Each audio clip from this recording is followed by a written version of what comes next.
Welcome to Laurier's Teaching Excellence Conversation Series. I'm Mary Wilson, Vice Provost of Teaching and Learning at Wilfrid Laurier University. And throughout this series, I'll be joined by recipients of the Donald F. Morgenson Awards for Teaching Excellence to celebrate their exceptional teaching practices, learn about their teaching philosophies, and discuss the future of higher education, teaching and learning. I'm delighted today to be joined by Sunny Wang from Laurier's Department of Mathematics in the Faculty of Science. Sunny received the 2021 Innovation in Teaching Award. Sunny's nomination revolved around integrating innovative practices into her math and statistics courses in meaningful and reflective ways to connect students with real-world problems brought forward by industry partners. Sunny works to remove barriers in math education and foster a learning environment that reduces student anxiety and creates personal connections that inspire students to do their best work. Welcome, Sunny. Thank you, Mary, for having me. So let's start by talking about barriers in math and stats education as you see them. What has been your approach to making math and stats more accessible and more inclusive for a range of learners? This actually is a huge problem. And I know there's many barriers and obstacles at different levels of math and stats education. So for me, let's focus on the university education. So the first barrier I see from my own experience is that we usually do not provide the connections of the math and the statistical knowledge students learn in the classrooms with their day-to-day life. So that's one of the things I try to help my students understand what they learned are useful and meaningful, and they actually see them in their daily life. They use them, but they just don't realize that. So the simple thing can be why their tissue box has certain number of tissues. Is there any statistics behind? Yes. So when we decide how many tissues should be in the box, probably should be determined by the number of tissues a person use per code, right? And there's small packages, large packages, the number of tissues all play the roles in that. And the bigger thing can be, is there any discrimination by age with the in the Oscar award? So the best actress tending to be younger, much younger than the best actors, something like that. And then just recently, we had a nationwide elections. One of the graph becomes so popular in Twitter. So which is someone try to use a line graph to show one party has a better policy than the other party. So I saw that graph and then took it to the classroom. I asked my students if they can identify any problem with the graph. Is it proper or not? So they know that this math and stats, these knowledges will help them actually guiding them in the real life. So they use their knowledge, they can tell whether this is right and this is wrong. So it's very, very interesting. This is the first barrier I can see. The second barrier is that I feel when we teach a student, we don't show them the big pictures. We don't show them the connections among all the math and stats courses they're taking among 4 years. So I always take this as like a storytelling. So first 2 years courses like at the beginning of a story, you set up the settings, backgrounds, characters, and in third year, fourth year courses that actually really starts specify or focus on specific areas. So it's more the story really, the fun part of the story really starts. So I think we should show students the connections among all the courses. So for example, currently I'm teaching regression, which is one of the important courses in statistics. And in this regression, it's combined, the course is combined with theoretical results and also applications. So students really see the both sides. And in this course, we use the calculus, linear algebra, probability, and intra-statistical knowledge in the course. So I told them, I said, what they learned in the first 2 years actually built out the foundation for them to learn the third and the fourth year more advanced math and the stats courses. So they see the connection, they know the first 2 years courses are useful. But we should start from the beginning so they know, okay, They have the whole picture. They know all the parts, all the courses like a jigsaw puzzles. When you put together, that's a beautiful picture of math and stats. Yeah. I think when we become really adept in our disciplines, we sort of lose sight of all of that developmental connective work that happens across a multi-year curriculum. So this idea of treating the program curriculum like a story and helping students to navigate that space through seeing, making those connections, supporting them in making those connections, even early on in their degree program, would be so critical to their ability to make sense of the discipline and to understand why it matters, why they need to learn something deeply, what's going to build on that subsequently in curriculum. And the concepts that you're dealing with in terms of like Kleenex or the platforms of political parties and the way that those are represented graphically. How did you make the transition to those sorts of authentic, grounded in everyday experience of our students, examples and problem sets in your courses? Like what were you seeing in your classroom that made you want to change to the use of that kind of engagement of students with those kinds of problem solving skills? So this actually came a long story. So when I started my career, I didn't have all these incorporated. But I developed my career and I realized that students are very different. They all have very diverse background and they all have a different pace of learning things. And so do so do we, right? So then I like to and then especially for math and stats, in many people's eyes, we're kind of a doll. We're not the fun person to deal with. So I try to bring this the joy of statistics and mathematics to my students and let them know that we are actually a funny bunch and we can create a friendly and entertaining learning environment for them as well. So I do go through my teaching experience. So I like to learn all those interesting examples and bring to the classrooms. And also, I try to can 80 minutes class. It's really really long. So try to get them engaged and then concentrate on the material. So I usually use many different ways like bring cartoons, videos, and in-class exercise. They love that because they can work with me. And also I do a lot of competitions, for example, boys versus girls, first half rows versus back half rows, left-hand side versus the right-hand side. So just get them engaged. And and it turned out actually really nice. They love this kind of interaction with them.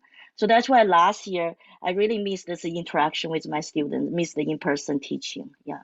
Um, so all of this help them kind of learn and or digest the materials right in the classrooms. They don't have to spend the extra time catch up after class. That's my goal. Yeah. And I do realize that they are different. So I provide many supports to them. Provide if they email me about their questions, I usually get back to them as quick as possible. So the email communication extremely important for me. Yeah. So clearly you Yeah. create a classroom culture and environment that helps to alleviate a lot of those anxieties that students can feel about trying to problem solve in a dynamic environment. You created a lot of connections, ways for them to work together on projects in more enjoyable, less high pressure, high stakes kind of engagements within the classroom, and to do so in a way that really gets them to apply their learning to real world problems. And you clearly worked really hard to kind of define what those activities are. So can you tell us a little bit more about how experiential learning in your classes, competitions within class, for example, have like what have you observed about changes in your students' learning as a consequence of taking that approach to making sure that the time spent in class is active? Yeah, I actually always emphasize that there's not just only one solution to every problem. And I also ask them, encourage the student to challenge me and challenge their instructors. I don't know other people agree with me, but challenge me because they should kind of not just believe in everything we say, everything I say. So I asked them to do that. The experiential learning is a really core of math and stats and data science education, because from a statistics and data science perspective, these disciplines are really applied. So if the student do not apply what they learned in the classrooms, they really don't see the meaning of these courses. So I always bring the uh, from my own teaching experience, bring this experiential learning to the classrooms. So for example, I will invite industry expert to the classrooms, talk about what the real applications look like in industry. So the students see what they learned actually has place, is useful in applications. And I also sometimes I organize a field trips like a CIBC studio in the Uptown Waterloo. So I took them to see in the real workplace what exactly data scientists are, look like, what kind of work a project they're working on. So that's actually really fun. I learned a lot as well. Um, I also get students involved in my industry project, so they really gain first-hand experience, not only in terms sharpen their data analysis skills, but they also learn the communications, because industry and academic definitely have a different perspective to look at the problems. Do you help the students to identify those differences as you sort of unpack those field trips and encounters subsequently? And what do they observe about that? They actually really appreciate these kind of opportunities. And I don't intervene too much. I just provide the guidance and the insight. I let them to experience this. And I from my own perspective or my own learning experience, I think learning should be their job. They should be the boss of their own learning experience. So I just provide the support and the guidance beside them whenever they need me. I really appreciate that perspective, because you invite them to find purpose and take ownership over the acquisition of these ways of thinking, of problem solving, of applying processes that they are going to find application for subsequently, and providing them with examples of how others are doing this professionally and personally would just fortify that for them in really, I think, really important ways. In the classrooms, for my courses, I introduce the important component that is a project. So if they don't get opportunity to go to the field trips and to listen to the industry partners, but they also have a hands-on experience by analyzing real world data in the courses. So they really apply what they learned in the whole course from beginning to the end to analyze world, real world data set. So some of the data set like world happiness data, Google Play apps, YouTube channels, which channels so popular. So there are many these kind of real world data, very interesting data sets available for us to use. Yeah. So early on in the course, do you do specific things, Sunny, to prepare the students to engage at this level? Do you find that there's some reticence or reluctance that needs to be overcome? And what have you been able to do that seems to prepare them to get involved in this way? Yeah, so many of them sometimes reluctant to jump in to do things, and also many times I feel they're not confident about themselves. So I always encourage them believe in themselves. Everybody can learn math and statistics. We use them in the daily life. You just don't realize that they're related to the math and the statistics. But when I lay out the project, actually I lay out the project by stages. So the first stage, like you go just looking at your data, check how many variables, and doing simple statistical analysis. And then as you learn more, you can apply the more modeling techniques to your data, then you're going to do that. So the project is not just once, so it's actually stages. And even the first time when they try to form project groups, they receive mark as well. So because I feel for statistics and data science, communication extremely important. It's not just written communication. So oral communication is also very, very important because being a statistician and data scientist, they have to be able to explain the result to the non-experts. So forming a group and then socialize with their peers, it's important. So they get 1 mark for that. So very interesting, yeah. So you deliberately break it down into manageable chunks and you shepherd them through it so that it's more achievable for them and they can predict where it's going. They can see the connections and understand why you're structuring things in the way that you have within the course. And then Exactly. One of the other things that really comes across in your nomination package is your humor. Your use of humor and things like comics throughout your courses.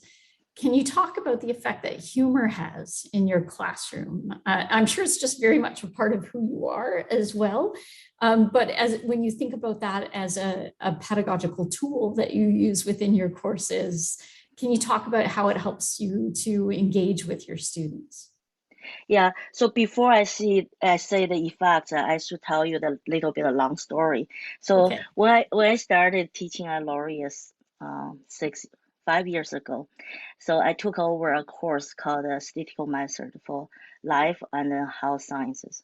So at that time, the course was taught very theoretical, but the students actually has a very diverse background, not only in terms of their disciplines, also in terms of their year of education, because some of the students actually dropped the same course 3 times, and it's a required course. After I took over the course, because many students were forced to take the course, so I had to think of the way that creates a friendly environment. So not try to scare them away, but try to make put some fun, entertaining components into the teaching. So then I was thinking, hey, maybe joke can be the good thing. And also joke can convey some important concepts as well. So for example, the simple one, in statistics, we use the mean represent the average. So I would say, she said, I'm average. She just tried to be mean. So the student was like, I can see their reactions was so funny. And then some of the concept is very easier to deliver using jokes and the comics. It seems humor, everybody has humor. Everybody like this kind of jokes. So one of the comics I show my students related to the jelly bean and the acne, the pimple. So there's the title said that there's strong connections between the color of jelly beans and the acne. So for that, I usually bring a jar of jelly bean to the class. That's of course before pandemic, and then I spread the jelly beans, and I ask the student take how many they want, and then just remember the color they eat, and then I show the comics, and then they say there's no connection between purple jelly bean and acne, um, blue jelly bean and acne, teal jelly bean and acne. Suddenly, there is a connection between green jelly beans and acne. Then I look at those students who had green jelly beans. They had the mixed feelings, and I explained the very, very important concept called multiple testing. So basically, when you perform similar tests many, many times, by probability, there will be couple that's significant. But this kind of significant test don't mean anything. So I said, you can relax. Don't worry about you ate green jelly beans. Oh, that was so much fun.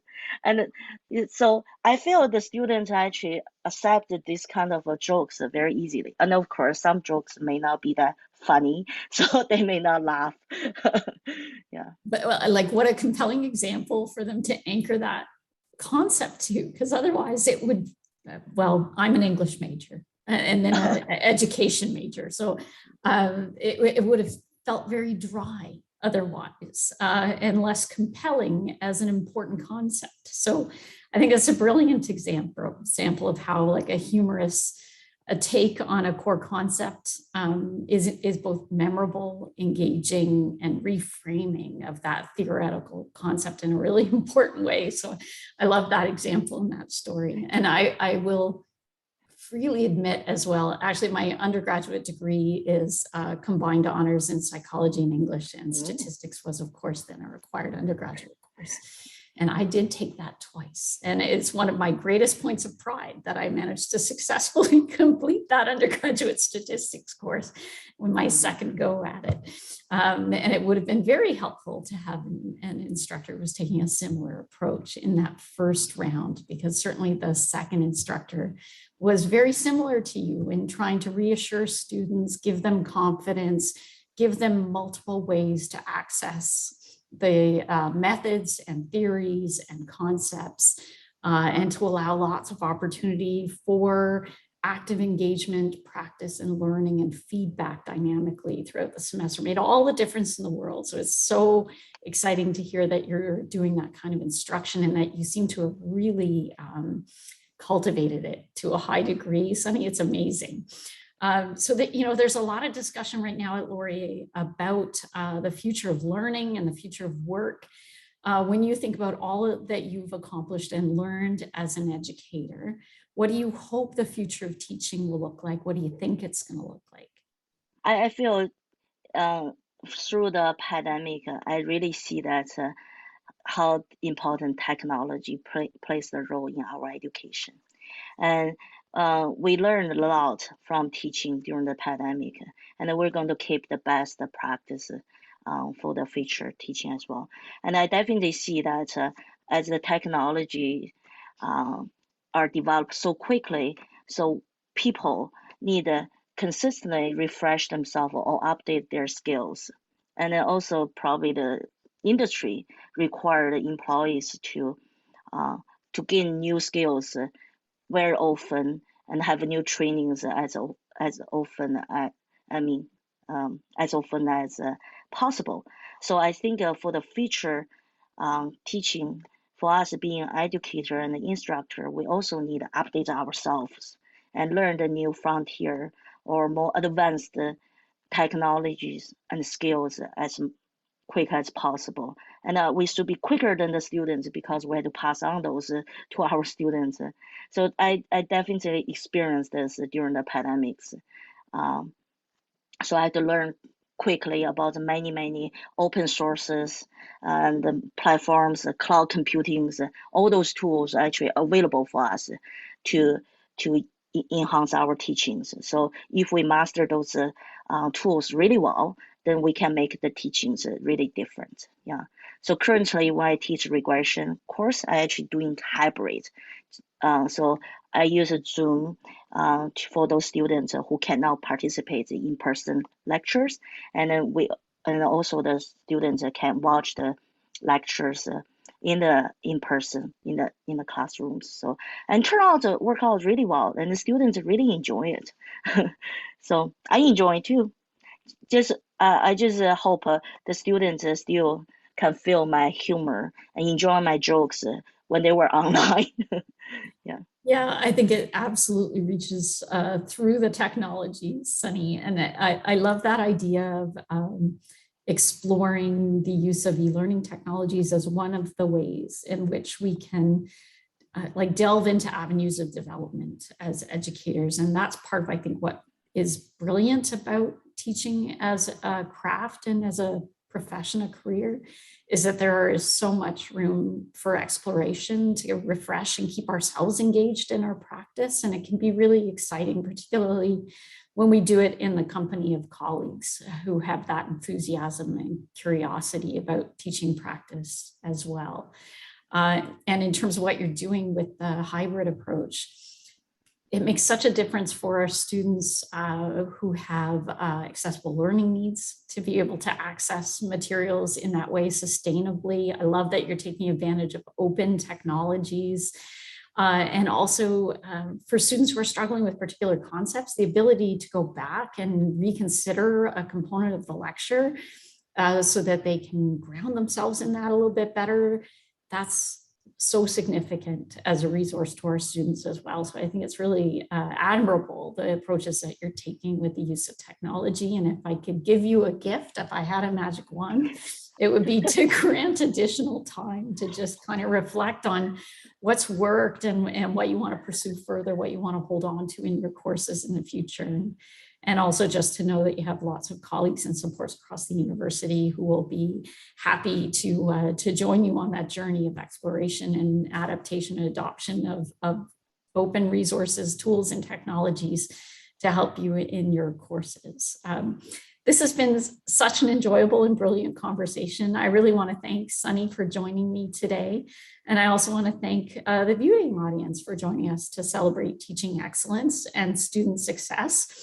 I am astounded at the wealth of teacher knowledge that we have at Laurier, and so heartened to hear about the wonderful things that are happening in our courses right across the university. I hope you'll join me again in the next conversation as I continue to celebrate our award recipients and highlight exceptional teaching at Laurier. Thank you.